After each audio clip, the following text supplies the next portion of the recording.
Assalamualaikum warahmatullahi wabarakatuh. Alhamdulillahirabbil alamin. Puji syukur kita panjatkan kehadirat Allah Subhanahu wa taala, berkat rahmat dan kesehatan yang dilimpahkan kepada kita sehingga kita masih bisa belajar melalui video ini. Mudah-mudahan Adinda dan Adinda semua dalam keadaan sehat walafiat. Amin ya rabbal alamin. Baik, materi yang akan saya jelaskan ada pada bukunya pada bab 10, yaitu teknik menulis proposal penelitian. Jadi setiap video yang saya bagikan itu sudah berurut ya. Sudah berurut mulai dari pekan lalu bagaimana membuat makalah. Nah, ini kita ke jenjang lebih tinggi lagi. Jadi bukan makalah tapi lebih di atasnya makalah, yaitu teknik menulis proposal penelitian. Ya, mungkin sebelum saya jelaskan tentang materi ini, silahkan mahasiswa sembari menonton video, mendengarkan video ini, silahkan juga buka bukunya pada bab 10 yang sudah memiliki buku. Ya, sebelum saya jelaskan tentang materi ini, saya yakin Adinda semua sudah pernah melihat ataupun pernah membuat proposal. Ya, proposal ini hampir sama dengan makalah, sifatnya tidak akan pernah terlepas dari mahasiswa. Kita yang sudah terlanjur memilih bidang akademik ya, atau akademisi, yaitu dunia perkuliahan, maka kita tidak akan pernah terlepas dari karya tulis ilmiah, salah satunya adalah makalah dan proposal ini. Ya, maka dari itu saya ingin semua mahasiswa yang saya ajar sudah memiliki bekal untuk sebelum naik ke semester 2, 3, 4, 5, dan 6, kalian sudah memiliki bekal dalam hal menulis karya tulis ilmiah. Baik, kita mulai saja. Nah, ada 4 pembahasan yang akan kita bahas dalam materi ini. Yang pertama, apa sih itu proposal? Ya kan? Jadi ruang lingkup proposal seperti apa? Kemudian, apa tujuannya? Apa tujuan pengajuan proposal? Ngajuin proposal itu buat apa sih gitu. Kemudian jenis-jenis proposal, kemudian yang terakhir itu adalah sistematika penulisan. Dan nanti saya juga akan memperlihatkan konsepnya atau daftar isi dari proposal itu sendiri. Nah, next. Jadi proposal itu kalau diartikan dalam Kamus Besar Bahasa Indonesia, proposal itu rencana yang dituangkan dalam bentuk rancangan kerja. Ya, itu kalau menurut Kamus Besar Bahasa Indonesia. Tetapi proposal, kalau kita membuat proposal penelitian adalah rencana penelitian yang diusulkan sebelum penelitian dilaksanakan. Jadi kalau mau melakukan sebuah penelitian, bikin dulu proposal. Ya, sama dengan seniornya yang sekarang sudah semester 7, sebelum membuat skripsi namanya, harus buat dulu proposal. Sebelum terjun ke lapangan, maka mahasiswa itu wajib membuat proposal dulu, diajukan ke pembimbingnya. Setelah diajukan ke pembimbingnya, diperiksa, setelah ACC diuji oleh pengujinya, kemudian setelah selesai melakukan ujian baru bisa terjun ke lapangan. Ya, jadi proposal itu adalah rencana, konsepnya orang, rencana tak dituangkan dalam bentuk karya ilmiah, makanya disebutlah proposal. Ya, lanjut, tujuan pengajuan proposal. Ngajuin proposal itu buat apa sih? Nah, ini tujuan-tujuannya ya. Nah, yang pertama, untuk melakukan penelitian. Jadi kalau mau melakukan sebuah riset penelitian di lapangan, ya harus buat dulu proposalnya. Jadi proposal itu semacam konsep idenya seseorang. Misalnya nih, saya mahasiswa, saya mengajukan sebuah proposal ke pembimbingku. Saya ajukan ini proposal.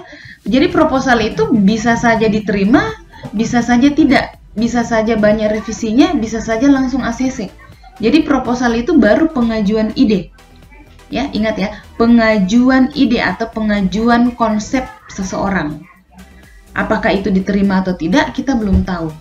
Ya, jadi dia semacam konsep. Ya, orang mau meminta dana, diajukan proposal. Belum tentu yang diajukan 15 juta, di ACC 15 juta, belum tentu. Mahasiswa semester akhir mengajukan proposal ke pembimbingnya, belum tentu langsung di ACC. Bisa saja diubah 100% atau setengahnya. Nah, ini koreksiannya dan sebagainya. Itu yang disebut. Jadi untuk melakukan sebuah penelitian, buat dulu proposal. Itu tujuannya yang pertama.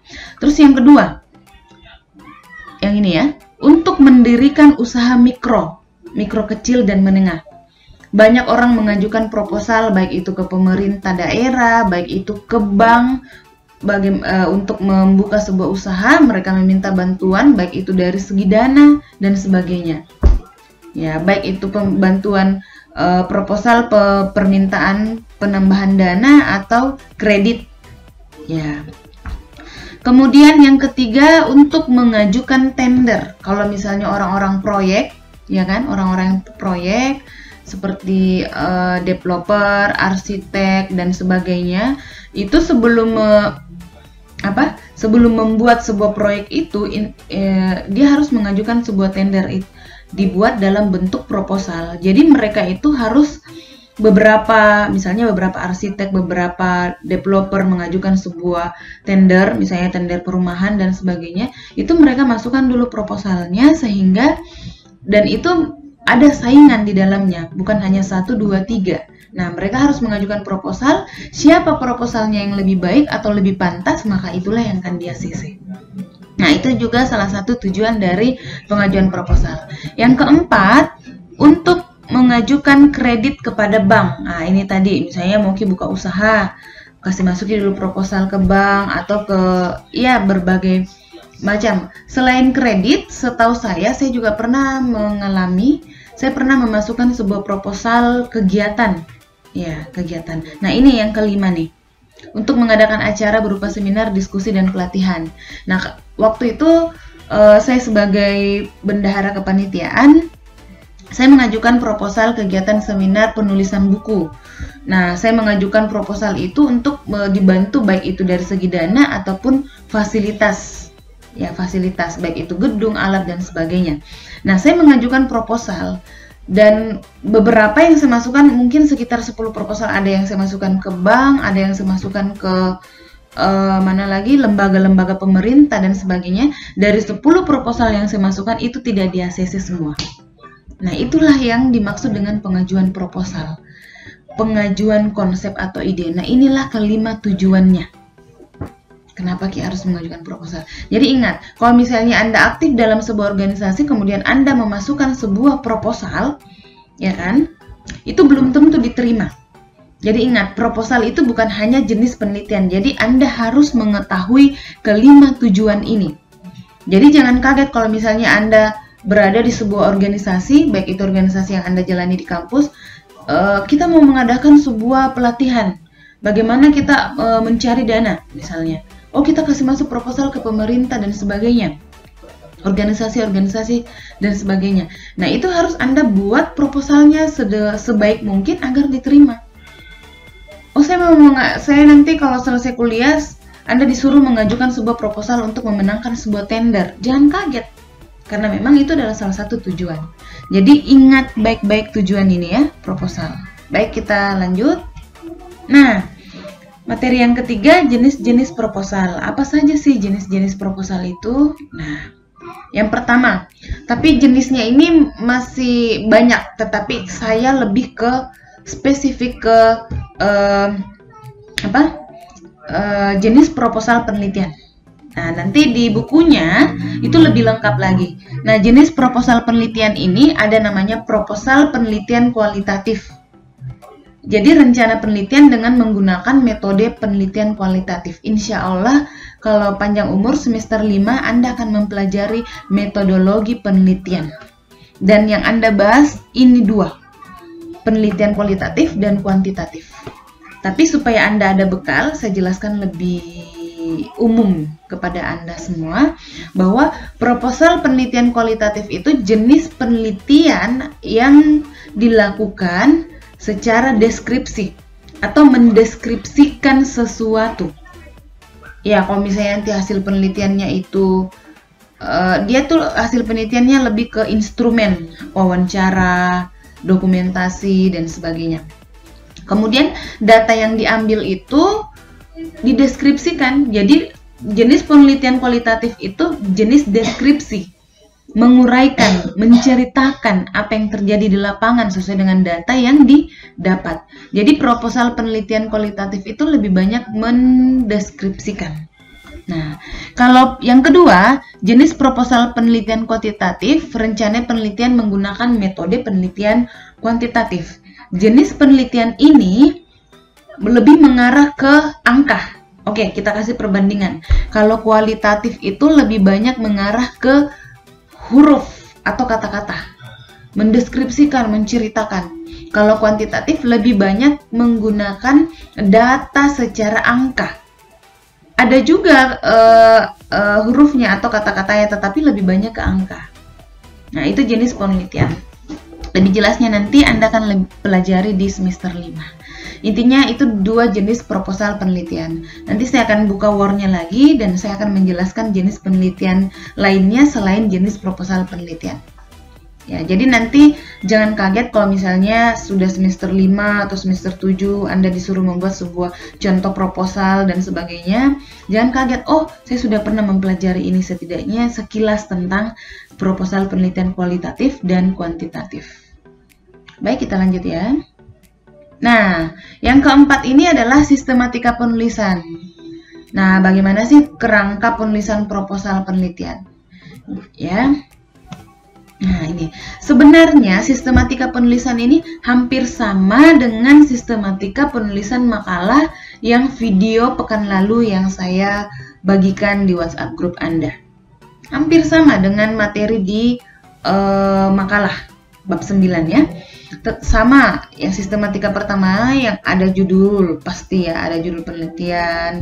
Kemudian yang kedua bab ada pendahuluan atau bab 1 pendahuluan, isinya latar belakang penelitian, kemudian identifikasi masalah, tujuan penelitian, manfaat penelitian. Kemudian tinjauan pustaka atau tinjauan teori atau kajian teori itu di bab 2. Teori-teori kita masukkan. Kemudian yang kelima, yang ketujuh, metodologi penelitian atau kita tulis bab 3 metodologi penelitian. Itu tadi ada metodologi kuantitatif, metodologi kualitatif, ada juga metode penelitian eksperimen atau kualitatif dan kuantitatif, metode penelitian semu, banyak sekali ya. Intinya metodologi penelitian itu jatuhnya di bab 3 sebelum hasil penelitian. Jadi proposal itu hanya sampai di sini.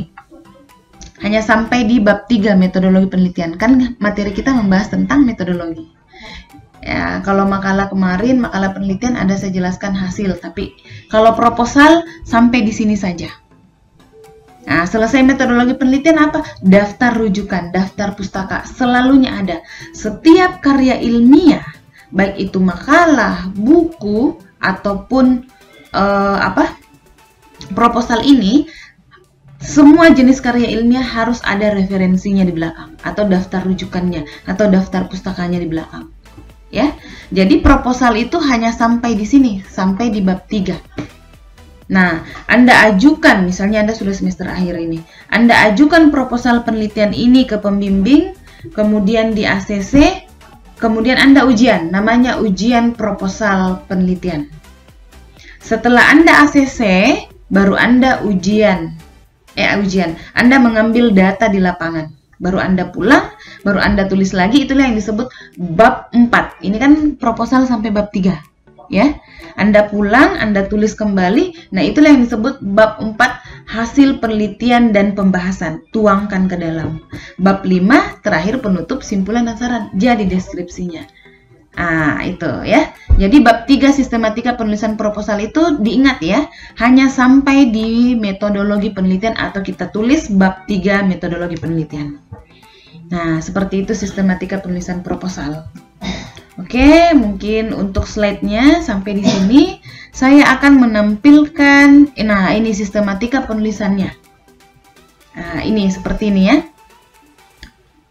Nah, ini sistematika penulisan proposal penelitian jika dia menggunakan metode kualitatif.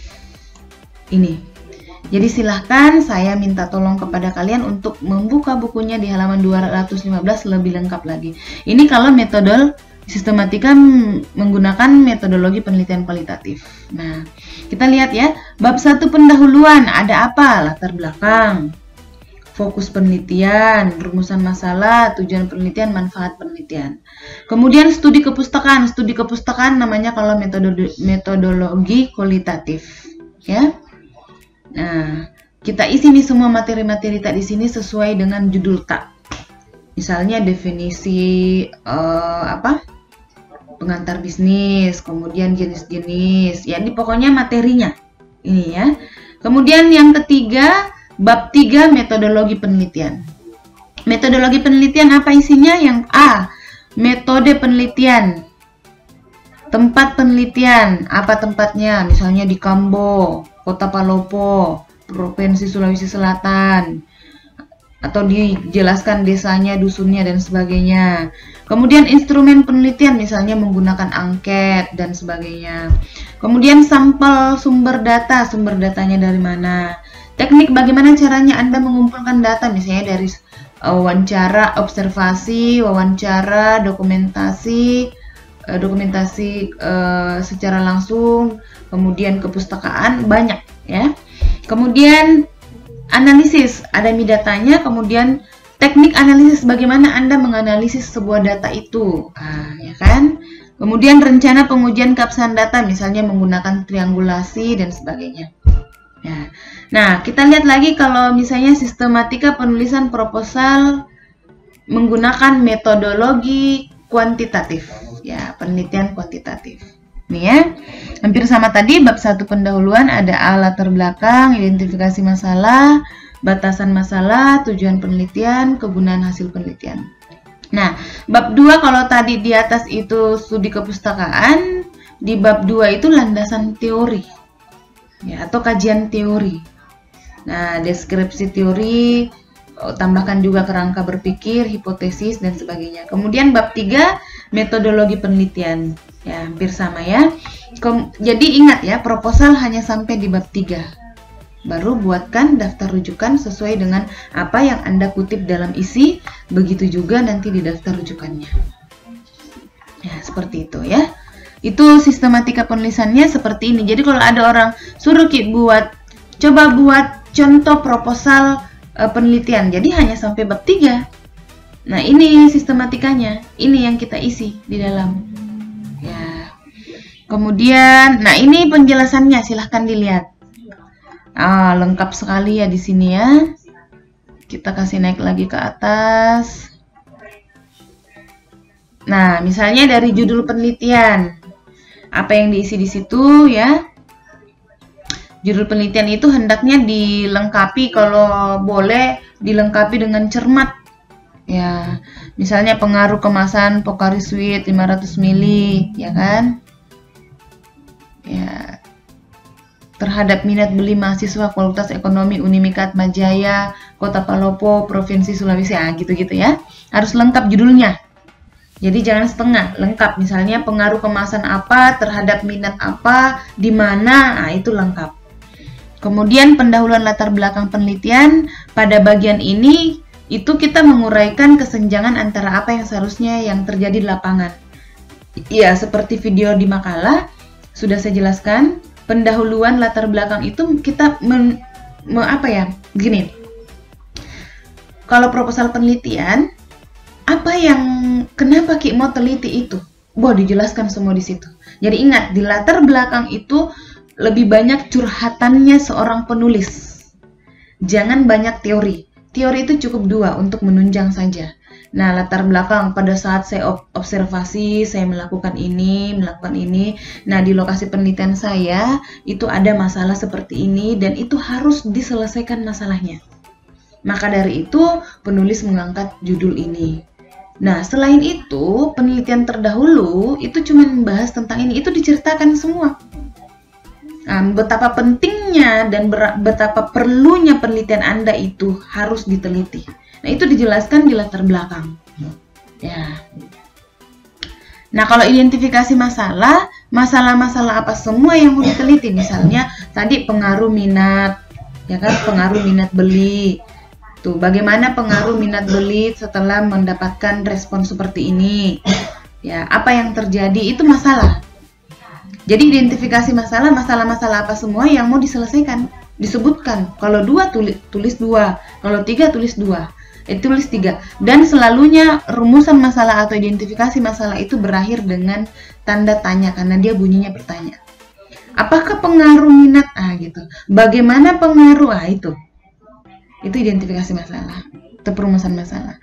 Nah, tujuan penelitiannya apa misalnya? Tujuannya untuk mengetahui hubungan antara ini, kemudian kalau rumusannya tadi 3, berarti tujuannya juga 3. Kalau masalahnya 3, berarti tujuannya yang mau diselesaikan juga 3. Nah, jadi sesuaikan ya. Manfaat penelitian ini luas. Ya, ada manfaat ke peneliti, ada manfaat secara umum. Ya. Oke, seperti ini ya kerangka berpikir. Nah, saya berharap silahkan dibaca lebih baik lagi bukunya. Saya mungkin hanya menjelaskan hanya sampai di situ. Nah, ini ada juga ini tabel ini ya. Intinya Anda sudah tahu sistematikanya dan apa-apa yang diisi di dalamnya. Ya. Ini sistematika penulisan proposal penelitian. Nih, jenis-jenisnya tadi. Oke. Nah, ini tadi tujuannya tahap penulisan. Nah, ini tahap penulisan yang saya mau jelaskan. Nah, yang pertama tahap penulisannya itu harus ada persiapan.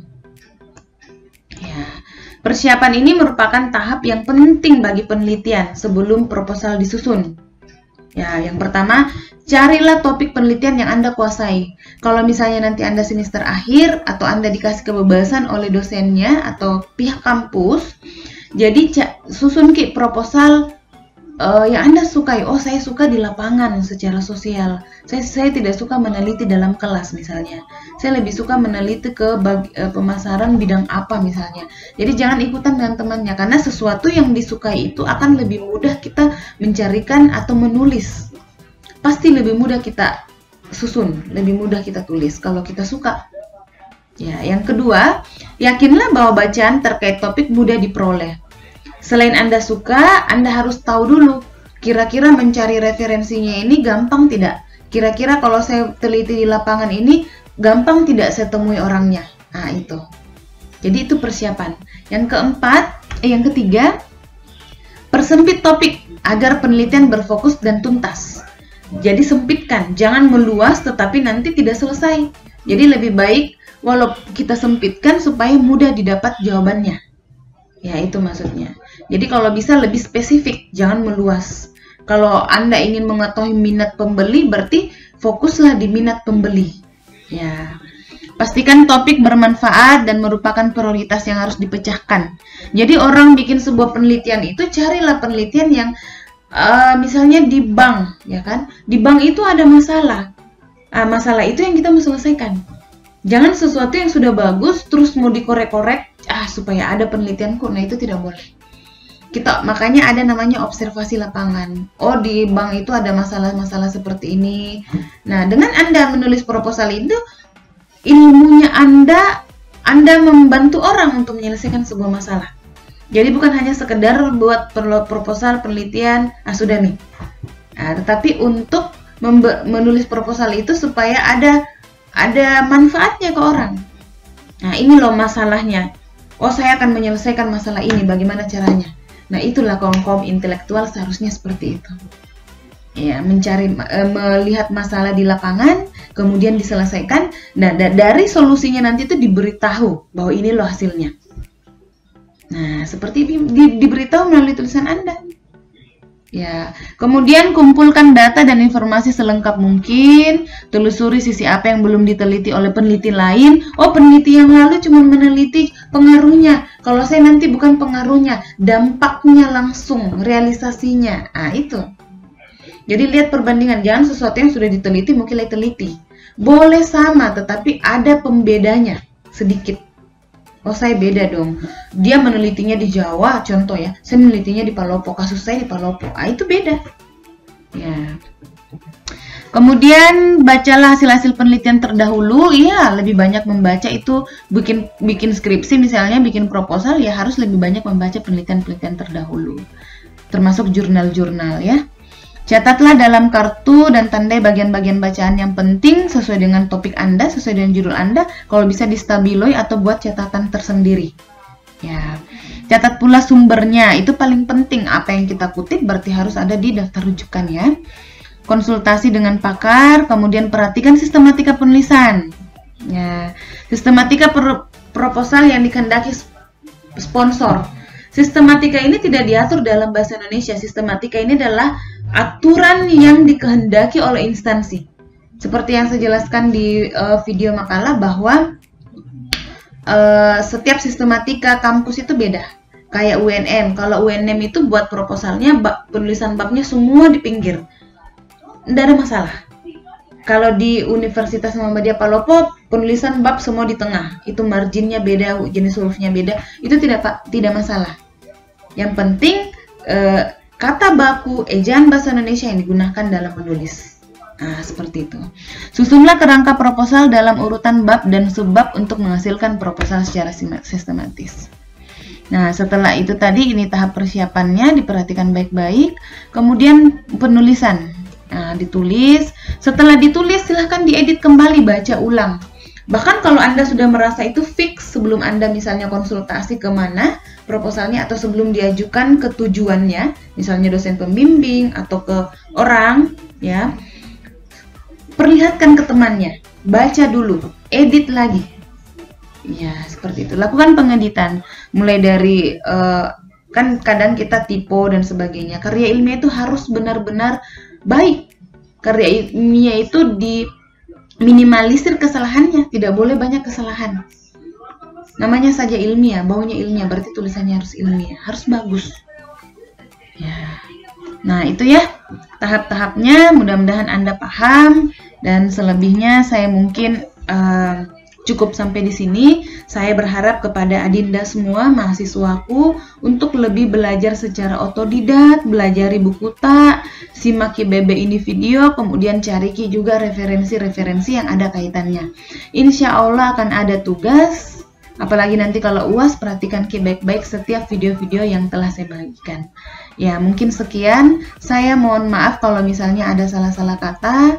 Ya, baiklah, biarlah kesalahan itu dari saya dan kebenaran tetap dari Allah Subhanahu wa Ta'ala. Sekian dan terima kasih. Fastabiqul khairat. Assalamualaikum warahmatullahi wabarakatuh.